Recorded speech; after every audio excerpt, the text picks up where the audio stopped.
Hi, I'm Brad, and I have this month's Tips for Teens. This month we're talking about compound interest. I don't say this often about finances, but when it comes to this, being young is a big advantage in making this work for you.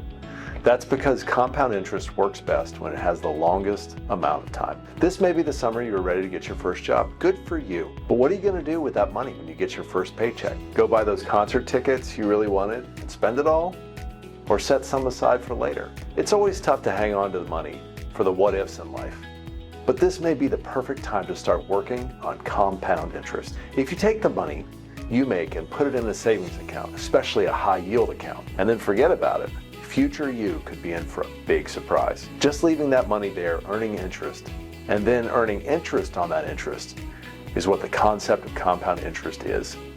Let's say you're 18 and you don't touch that money for 30 years. You'll be 48, which is the same age I am right now. When you go back to your bank account, your hundreds of dollars now may be $1,000 then, and enough money for a plane ticket somewhere exotic. Wait another 10 years after that though, and it might be enough for an entire vacation, just from that summer job for a few months at the grocery store when you were 18. This month, we're joined by another teen to help us think about financial literacy.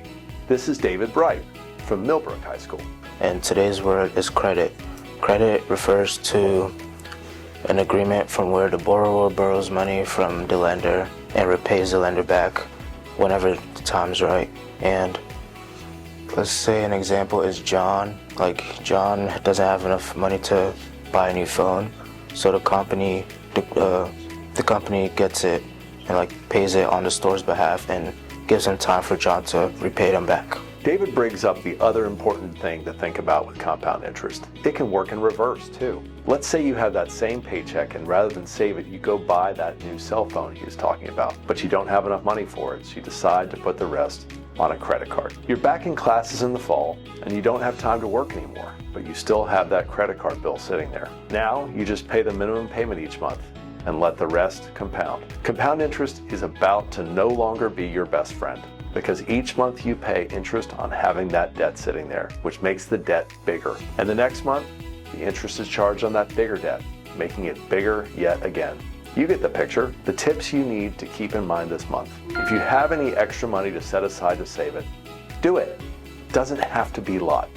Truly, every little bit counts. Next, if you have to go into debt for a purchase, make sure that you really need it.